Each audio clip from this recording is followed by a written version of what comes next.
جاتا ہے۔ میرے پیارے آقا صلی اللہ علیہ وسلم کے پیارے دیوانوں، بہت توجہ سے میری گفتگو کو میں امید کروں گا کہ آپ سن بھی رہے ہیں اور انشاءاللہ سنیں گے۔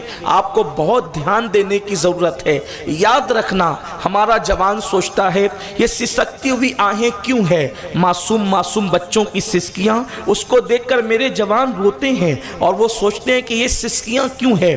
یہ تڑپتی ہوئی بے گورو کفن لاشیں کیوں ہے؟ اللہ اکبر! کل تک یہ ہوتا تھا کہ قبریں کھود کر اس میں شہیدوں کو دفن کیا جاتا تھا، آج حال یہ ہے کہ اللہ اکبر مشینوں کے ذریعے سے مسلمانوں کی قبریں کھودی جا رہی ہے۔ اتنی بڑی تعداد میں مسلمانوں کی شہادت ہے، اتنی بڑی تعداد میں مسلمانوں کی موت ہے، پوری دنیا کے اندر ایک ہاہاکار مچا ہوا ہے۔ لیکن یہاں پر آنے کے بعد ایک جوان سوچتا ہے مارا اس نے ہے، تباہ اس نے کیا ہے، برباد اس نے کیا ہے۔ لیکن میں آپ کو یہ بات کہنا چاہتا ہوں، میرے پیارے آقا صلی اللہ علیہ وسلم کے پیارے دیوانوں، کسی نے نہیں مارا۔ یاد رکھنا، بات یہ ہے، میں آپ کو سچی سچی بات کہنا چاہتا ہوں، جب اپنا ایمان یہ ہے کہ میرے اللہ کی مرضی کے بغیر پتہ بھی نہیں ہلتا، تو پھر آپ مجھے بتائیں، ہم اپنے سارے جرائم کا ذمہ دار کسی دوسرے کو قرار دے کر اسی پر غصہ اتارتے ہیں۔ یقیناً لوگوں کا اس میں ہاتھ ہے، لیکن آج ہم احتساب کی محفل میں ہیں تو ہم سب احتساب کریں، میں بھی اور آپ بھی۔ آخر یہ سسکیاں کیوں؟ یہ گھروں سے اٹھتا ہوا دھواں کیوں؟ یہ مسلمانوں کی لاشیں تڑپتی ہوئی کیوں؟ یہ بیٹیوں کی لٹتی ہوئی آبرو کیوں؟ مسلمان زوال پذیر کیوں؟ مسلمان تباہی کے دہانے پر کیوں؟ تو ان سب کا ایک ہی جواب ہے، اس کے ذمہ دار ہم اور صرف ہم ہیں، ہمارے سوا اور اس کا کوئی ذمہ دار نہیں ہے۔ اس لیے کہ آبروئے اس وقت لٹتی ہے جب قوم کا جوان گناہوں کے اندر ڈوب جاتا ہے۔ کبھی مسلمانوں کی لاشیں بے گورو کفن اس وقت سسکیاں لیتی ہے جب مسلمان جوان آوارگی کی راہ پر چلا جاتا ہے۔ اس لیے کہ جو کچھ ہوتا ہے دنیا میں وہ ہمارے گناہوں کے سبب سے ہوتا ہے، وہ ہمارے جرائم کے سبب سے ہوتا ہے۔ میرے پیارے آقا صلی اللہ علیہ وسلم کے پیارے دیوانوں، ہمیں چاہیے کہ ہم اپنے اعمال کا احتساب کریں کہ ہم گناہ کر رہے ہیں، اور گناہوں کی دہلیز پر اللہ اکبر کبھی ہم نے ایمان کا سودا کیا، کبھی عقیدے کا سودا کیا، اور نتیجتاً تباہی کے دہانے پر پہنچ گئے۔ اب آئیے، جب گناہ نے ہمیں تباہ کیا ہے، گناہ نے ہمیں برباد کیا ہے، تو گناہ کرواتا کون ہے؟ اب سب سے بڑی بات یہ ہے کہ گناہ کی طرف لے جاتا کون ہے؟ اس لیے کہ جب یہ بات سمجھ میں آ گئی، ہم گناہ کر رہے ہیں اور گناہ تباہی کی طرف لے جا رہے ہیں، گناہ بربادی کی طرف لے جا رہے ہیں۔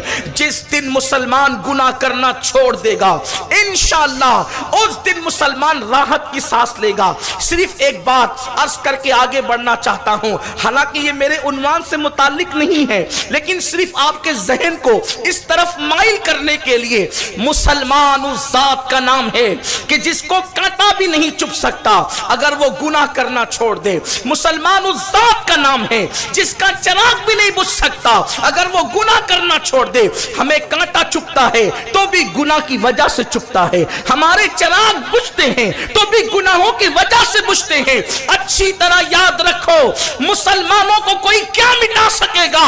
مومن کے چراغ جلائے ہوئے کو بڑی سے بڑی آندھی بھی نہیں بجھا سکتی۔ جب مومن کے چراغ جلائے ہوئے چراغ کو بڑے سے بڑی آندھی نہیں بجھا سکتی، تو مومن کو کوئی کیا مٹا سکتا ہے؟ مومن کو پھوکوں سے تباہ نہیں کیا جا سکتا، مومن کو برباد نہیں کیا جا سکتا، مومن کو ہلاک نہیں کیا جا سکتا۔ ہاں، خدا کی تقدیر کی بنیاد پر اگر کسی مومن کو شہید کیا جاتا ہے تو اس کے خون کا ایک قطرہ گرتا ہے تو ہزاروں غیرت مند مومنوں کو پیدا کیا جاتا ہے، اور پھر وہ زمین جو ہے ایسی ہری ہوتی ہے، ایسی خوشحالی آتی ہے، ایسی بہاریں آتی ہے۔ کیا نہیں دیکھتے کربلا میں 72 کا خون گرا ہے، لیکن خدا نے کروڑوں سادات دنیا میں پیدا کر دیے۔ نعرہ تکبیر، نعرہ رسالت، آل مصطفیٰ۔ مومن کی شان یہ ہے، مومن کو बुझाया नहीं जा सकता, मोमिन को तड़पाया नहीं जा सकता, मगर कोई मोमिन बने तो सही। आज मेरी कौम का जवान मायूस है, क्या होगा, क्या होगा? कुछ नहीं होगा। गुनाह से अपने रिश्ते को तोड़कर अल्लाह से अपने रिश्ते को जोड़ दो। क्या तुम्हें नहीं पता मेरे प्यारे आका अलैहिस्सलाम के प्यारे दीवानों, वाकया नहीं बताना है, सिर्फ इशारा करना है। मोमिन के जलाए हुए चिराग को बड़ी से बड़ी आंधी नहीं बुझा सकती, तो मोमिन को लोग कैसे मिटा सकते हैं? क्या तुम्हें नहीं पता? अल्लाह अकबर, इसी महीने के अंदर 13 रबीउल अव्वल शरीफ को मेरे मुर्शिद, मेरे आका सैयदी सरकार साबिर कलियर रदी अल्लाह ताला का उर्स होता है। साबिर पाक ने सिर्फ एक ही को मुरीद किया, अपनी पूरी जिंदगी में एक ही मुरीद किया, एक ही को खिलाफत अता की। उस जात को कहते हैं सैयद शमसुद्दीन तुर्क पानीपती रहमतुल्लाहि ताला अलैह। शमसुद्दीन तुर्क पानीपती से फरमाया, शमसुद्दीन जाओ और जा करके आमेर का किला फतेह नहीं हो रहा है, वहां तुमने जाकर फौज में भर्ती होना है, लेकिन याद रखो अब जल्दी हम दुनिया से जाने वाले हैं, हम दुनिया से कूच करने वाले हैं। उन्होंने कहा सरकार, जब आपका विसाल होगा तो मुझे कैसे पता चलेगा कि आप दुनिया से तशरीफ ले गए? मोबाइल का दौर तो नहीं था, इंटरनेट का दौर तो नहीं था, तार और फोन का दौर तो नहीं था। फरमाया, अर्ज किया कि मुझे कैसे पता चलेगा? फरमाया, बेटे जिस दिन तुझसे करामत का सुदूर हो जाए, जिस दिन तुझसे करामत जाहिर हो जाए, समझ जाना कि उस दिन मेरा विसाल हो गया है, फिर तुम्हें कलियर चले आना है, फिर तुम्हें आमेर में नहीं रहना है। अब आइए जरा सुने, सिर्फ इशारा करना चाहता हूं। आमेर के किले को बड़ी मेहनतों से सर करने की कोशिश की जा रही थी, तलवारों की ताकत लग गई थी, भालों की ताकत लग गई थी, फौज फाटे की ताकत लग गई थी, सारी ताकतें मिलकर भी कामयाब नहीं कर पा रही थी। उस वक्त बादशाह गिड़गिड़ाता है और गिड़गिड़ा कर कहता है, मेरे अल्लाह, इस किले को फतेह करने के लिए असबाब पैदा कर दे। इशारा मिलता है तुम्हारी फौज में एक ऐसा बरगजीदा बंदा है, अगर वो दुआ कर दे तो किला फतेह हो जाएगा। फिर उसके बाद उसकी पहचान क्या होगी? तो फिर इशारा मिला, उसकी पहचान ये होगी कि जब तुम जाओगे देखोगे तो सख्त आंधी में भी उसका चिराग जल रहा होगा। और अल्लाह अकबर, रात को आंधी आई, रात को तूफान आया, हत्ता के बयान किया जाता है खैमे उड़ गए, जानवर तक उड़ने लगे। जब बादशाह ऐसे वक्त में कि तूफान पूरे शबाब पर था, जब निकला है हिम्मत करके, तो क्या देखता है? खैमे उड़ते हैं, जानवर उड़ते हैं, हांडियां उड़ गई, बर्तन उड़ गए, लेकिन एक जगह से तिलावते कुरान की आवाज आ रही है। जब उसने तवज्जो किया तो देखा कि एक अल्लाह का बरगजीदा बंदा चिराग जलाकर तिलावते कुरान में मशरूफ है। कदम पकड़ कर कहता है, सरकार दुआ करे कि किला फतेह हो जाए। कहने लगे, तू गलत जगह आ गया, शायद वो नहीं है जिसके पास तुझे भेजा गया है। कहा, इससे बड़ा सबूत क्या है? जिसके चिराग को आंधी न बुझा सके, अब उसकी दुआ मुझे कामयाब न करेगी तो किसकी दुआ करेगी? मैं पूछना चाहता हूं, मोमिन के जलाए हुए चिराग को जब आंधी नहीं बुझा सकती, तो मुस्तफा जाने रहमत के गुलामों को दुनिया कैसे मिटा सकती? नारे तकबीर, नारे रिसालत। लेकिन कोई मोमिन बने तो सही, लेकिन कोई मोमिन बने तो सही। यहां तो रोना ये है, मोमिन कहलाने वाले बहुत है, मोमिन बन जाने वाले कलील है।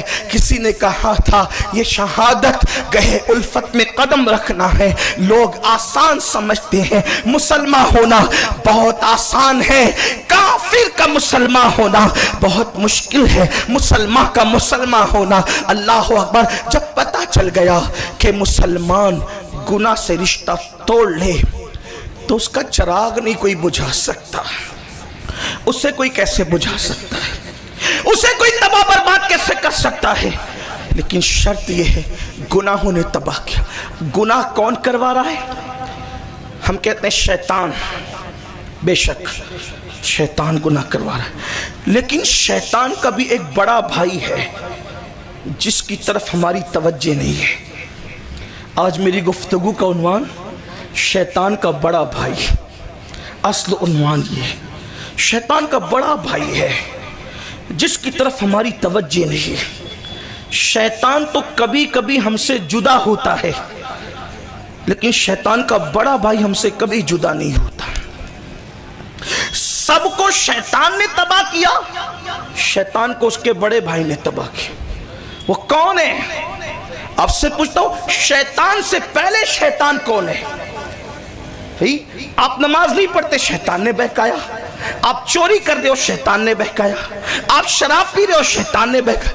लेकिन शैतान को किसने बहकाया? जब अल्लाह ने फरमाया कि आदम को सजदा करो, तो वो उस वक्त तो कोई शैतान ही नहीं था बज़ाहिर। ये जनाब भी मौल्लिमुल मलाइका कहलाते थे उस वक्त। तो फिर उसको बहकाया किसने? सबको शैतान तबाह करता है, और शैतान को उसके नफ्स ने तबाह किया। वस्तकबरा वकाना मिनल काफिरीन, कुरान कहता है, और तकब्बुर किया, काफिरों में से हो गया।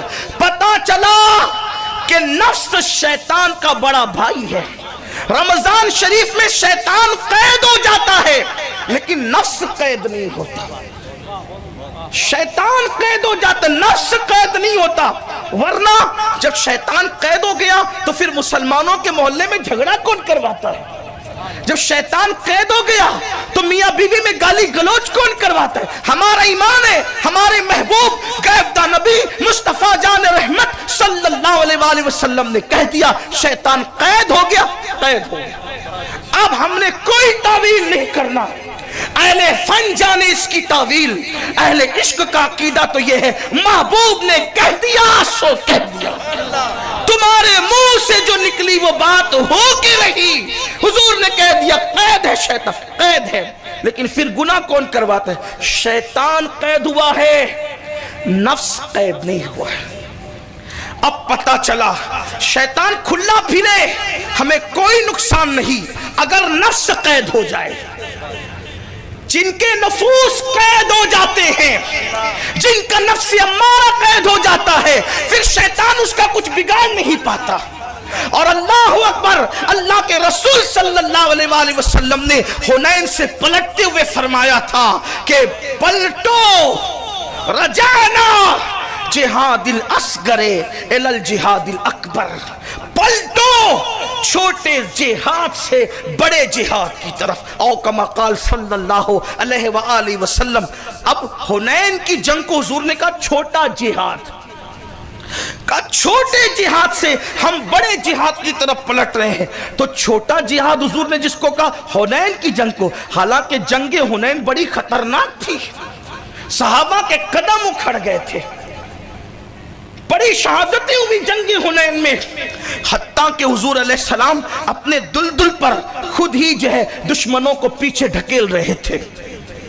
सहाबा ने कहा या रसूल अल्लाह, हुनैन की जंग छोटा जिहाद, बड़ा जिहाद। जब छोटे का ये हाल है कि गर्दनें उड़ी, शोहदा को हमने देखा तड़पते हुए, अब बड़ा जिहाद क्या है? तो मेरे नबी ने फरमाया जो दुश्मन से लड़ रहे थे वो छोटा जिहाद था, अब अपने नफ्स से लड़ना ये बड़ा जिहाद। इसीलिए जो दुश्मन की तलवार से शहीद होता है उसे शहीद कहते हैं। जंग करे जो नफ्स से जंग करे, कुदरत उसे मर्तबे